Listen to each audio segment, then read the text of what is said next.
এপ্রিলের প্রথমার্ধে যদি নির্বাচন অনুষ্ঠান করতে হয়, তাহলে ৪৫ দিন যে সময়সীমা লাগে তফসিল ঘোষণার পর থেকে নির্বাচন অনুষ্ঠান পর্যন্ত, সেটা রমজানের মধ্যেই তাহলে ক্যাম্পেইন করতে হবে। এটা একটা অযৌক্তিক ধারণা।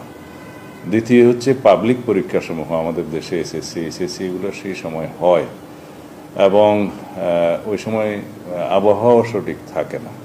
এই সার্বিক বিবেচনায় খুব বেশি উনি যদি দেরি করতে চাইলে ডিসেম্বরের পরে জানুয়ারির মধ্যে হতে পারত, সেটা হয়তো গ্রহণযোগ্য বলে মনে হতো সবার কাছে, কিন্তু তিনি সেটা আমলে নেন নাই। উপরন্তু আরও একটি বিষয় আছে, এই আবহাওয়ার বিষয়, পাবলিক পরীক্ষার বিষয়, রমজানের বিষয়, এগুলো বাদ দিলেও একটা সরকার তার দায়িত্ব নেওয়ার পরে 1 মাসের ভিতরে তো জাতীয় বাজেট প্রণয়ন করতে পারে না।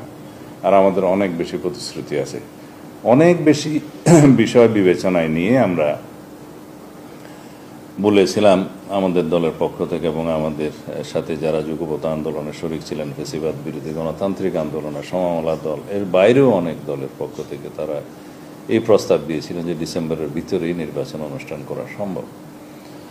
এবং আমরা এই মুহূর্তে আমাদের দলের উচ্চ পর্যায়ে আমাদের স্ট্যান্ডিং কমিটিতে আলোচনা করে বাকি প্রতিক্রিয়া জানানো হবে আমাদের পক্ষ থেকে, এবং আমরা একই সাথে আমাদের সাথে যুগপৎ আন্দোলনে যারা শরিক ছিলেন তাদেরকে নিয়ে এবং সমমনা রাজনৈতিক দল এবং অন্যান্য রাজনৈতিক গণতান্ত্রিক রাজনৈতিক শক্তিসমূহের সাথে আলোচনা করে আমরা তারপরে বিস্তারিত প্রতিক্রিয়া জানাবো।